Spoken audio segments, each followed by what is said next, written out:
हम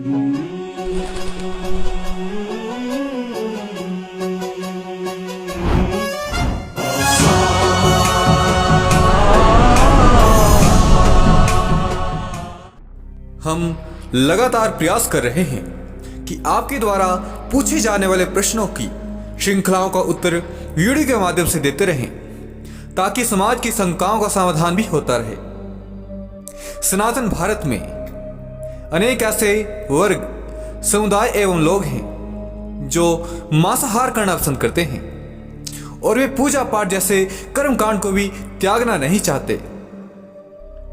उनका सबसे मुख्य प्रश्न यही रहता है कि मांसाहार करने के पश्चात क्या वह पूजा जैसे कार्य कर सकते हैं अथवा नहीं। शास्त्रानुसार इसमें दो मत हैं। मैं दोनों मत आपको प्रस्तुत करूंगा।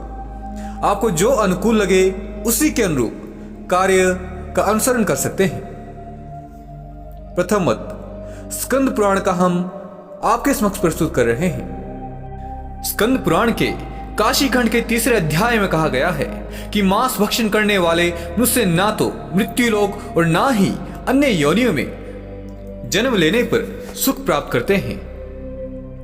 स्कंद पुराण के अनुसार भगवान शिव उन लोगों की पूजा भक्ति कभी स्वीकार नहीं करते जो मांस या मदिरा का सेवन करते हैं। इसी प्रकार वराह पुराण में भी भगवान वराह पृथ्वी देवी के समक्ष कहते हैं कि जो मनुष्य मांस खाते हैं, मैं ना तो उनकी पूजा स्वीकार करता हूं और ना ही उन्हें अपना भक्त मानता हूं। जो मनुष्य मछली या दूसरे पशु के मांस का सेवन करता है, उससे बड़ा अपराधी और कोई नहीं।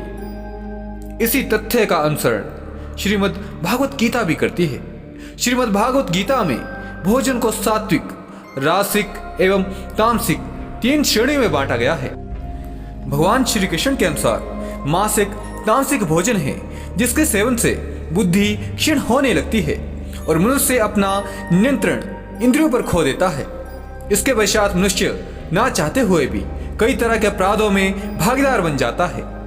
ऐसा मनुष्य जब भगवान श्री कृष्ण की पूजा करता है या मुझे याद भी करता है तो भगवान श्री कृष्ण उनके पास नहीं जाते हैं। ये तथ्य तो हो गए पुराणों के, परंतु समाज का एक वर्ग ऐसा भी है जो पुराणों को मात्र काल्पनिक कथाएं मानता है और वेदों पर अधिक विश्वास रखता है। तो चलिए वेदों का भी अनुसंधान कर लेते हैं। वेद मांस भक्षण के संबंध में क्या कहते हैं?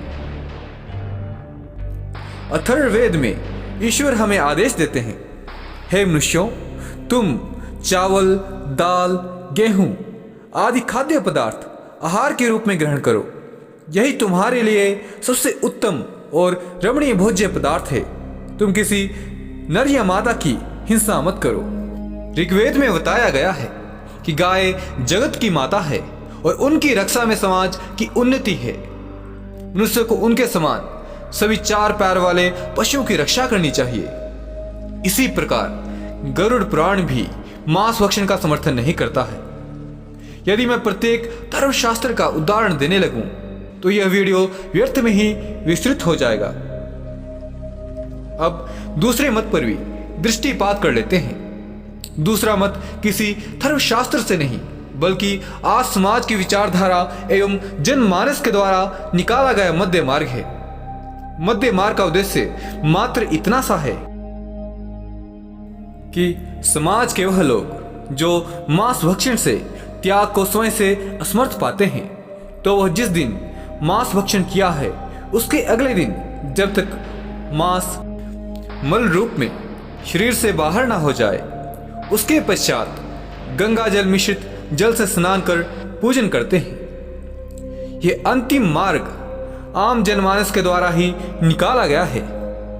हालांकि इस विधि का शास्त्रों में कोई उल्लेख नहीं मिलता, परंतु विस्मित मैं इस कारणवश हो जाता हूं कि कुछ एक प्राणी मुझसे यह प्रश्न करते हुए पाए जाते हैं कि क्या हम मांस भक्षण के कुछ देर बाद पूजा कर सकते हैं। उन परग्रही रूपी प्राणी से मात्र मेरा इतना सा निवेदन है कि यदि आप शास्त्रीय मर्यादा का पालन नहीं कर सकते हैं तो कम से कम लोकाचार अथवा समाज की बनाई गई मर्यादा के अनुरूप कार्य तो अवश्य ही कर सकते हैं।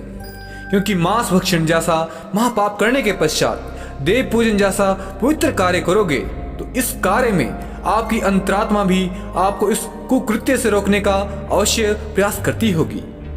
मुझे आशा है कि आप मेरा संकेत अवश्य समझ गए होंगे। बस मेरा इतना सा ही निवेदन है। बाकी यदि आप भी ज्योतिष विद्या के माध्यम से अपने जीवन के रहस्यों को सुलझाना चाहते हैं, अपने जीवन की समस्याओं का अंत पाना चाहते हैं, तो आप हमारे प्रबुद्ध ज्योतिषियों से अवश्य संपर्क कर सकते हैं, जिनके संपर्क सूत्र आपको डिस्क्रिप्शन बॉक्स में प्राप्त हो जाएंगे।